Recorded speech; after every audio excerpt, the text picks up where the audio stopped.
This is a complement to the discussion of the metaphysics of Pepe the Frog that I had with Dr. Jordan Peterson. There are strange transformations happening in our world, and hopefully understanding them will prevent the worst from taking shape. As I discussed with Dr. Peterson, the frog is a type of hybridity. As an amphibian, it exists in two worlds at the same time, so it becomes an image of the margin.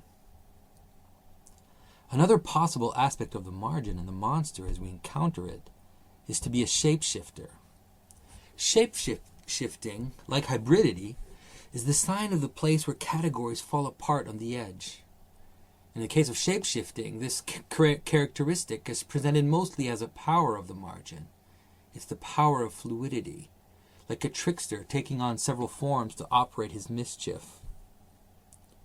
To fully understand how Pepe the Frog operates, we need to understand how shape-shifting occurs and how it gives power to those who wield it. You see, Pepe has become a meme, possibly the most used meme of all times. His image is floating on the internet, and it can be produced by anyone in the world. And so there are thousands and thousands of images of Pepe, ranging from a glorified emoji to the most horrifying scatological images you can imagine. Because Pepe has become this chaotic, fluid, shape-shifting thing, he ends up acting like a mirror, in the same way water acts as a mirror. And the way that works is that because there are so many images of Pepe, when people look into that huge chaos of images, they can't encompass it, all of it. They have to mentally order it. And in ordering it, they do that using their own mental patterns.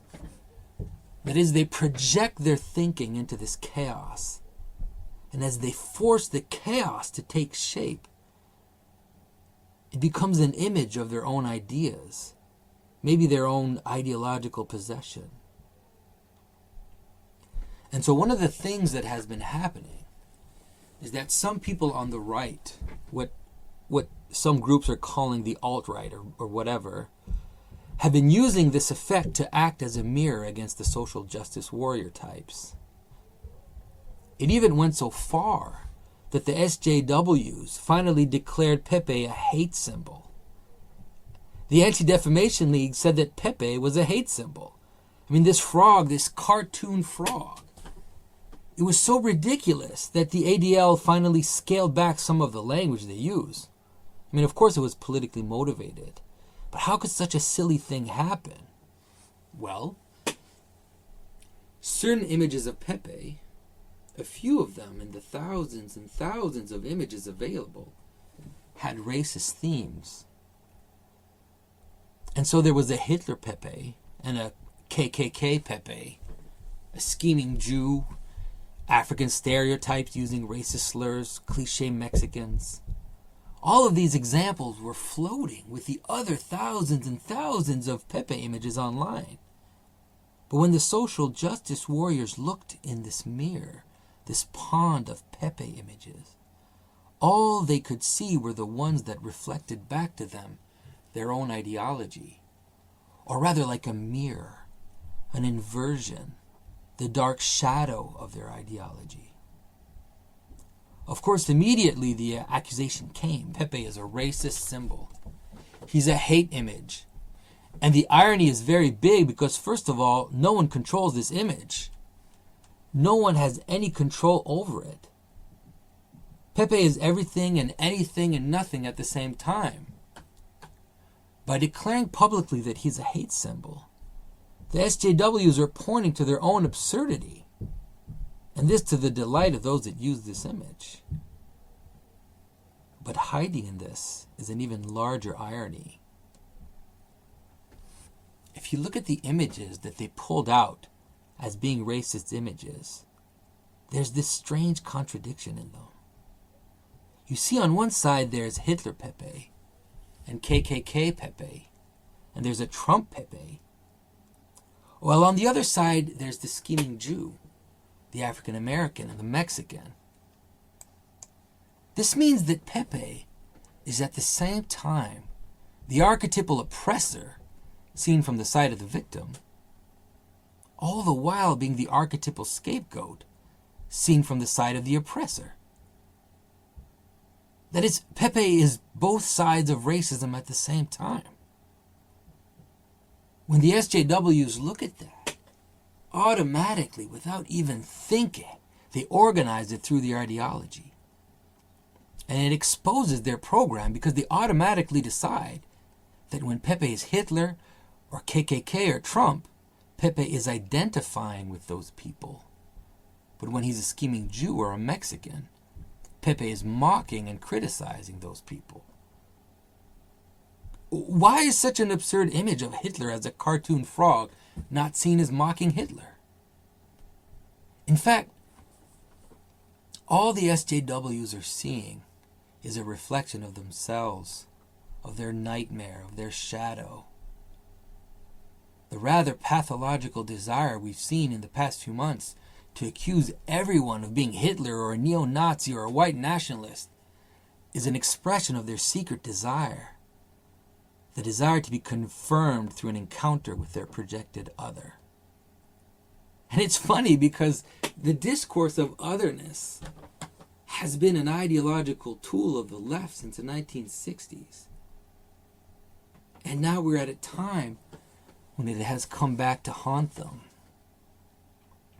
So by using this strategy, the people who have been wielding this Pepe image have taken advantage of the power of chaos, taken advantage of what happens when the frog jumps into the pond and goes down to the bottom to find the golden ball. As I explained in my interview with Dr. Peterson about the story of the princess and the frog. But the frog can't stay in the water forever. And that's the most important thing. At some point, you have to finish the story. To finish the story, the frog has to get the golden ball. And one could say that the golden ball is actually the sun, which will come up for the new day. The frog has to get the golden ball and bring it back to the surface of the water. It must carry the most important thing, carry the seed of the new world to the princess so that it can grow. If that doesn't happen, there is no telling what else can come out of the water. If the frog stays there for too long, it will be eaten, or it will call some darker monster, because there are other things down there beside the golden ball, and the frog can tempt the Leviathan to devour it. And it's not as if this is impossible. As the frog swims in the darkness, the social justice warrior is still peering into the mirror and calling forth its shadow. We've already seen some intimations that this game people are playing might raise something more than a new day, might raise the very monster the social justice warriors hope to encounter. So as the frog swims in the water, how can it do that? How can it recognize the golden ball that is at the bottom of the pond? Because it's actually not easy to distinguish things when we're covered in darkness. And the answer to this is in what happens in the story.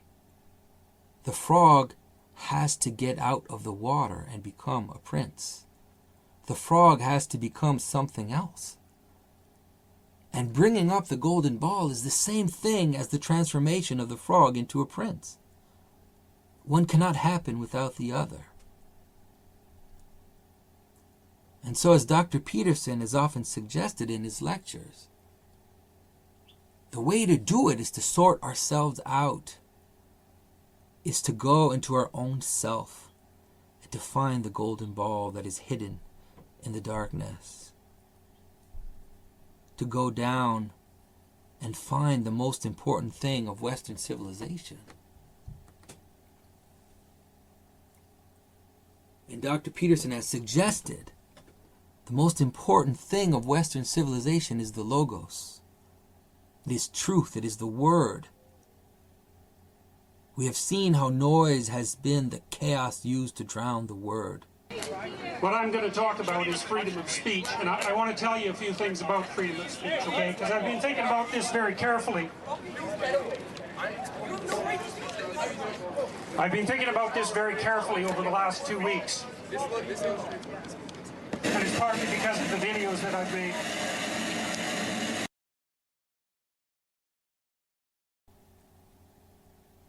And so we must find the word, for it is the sun that rises after darkness. The word is the thing that comes out of death and lives again.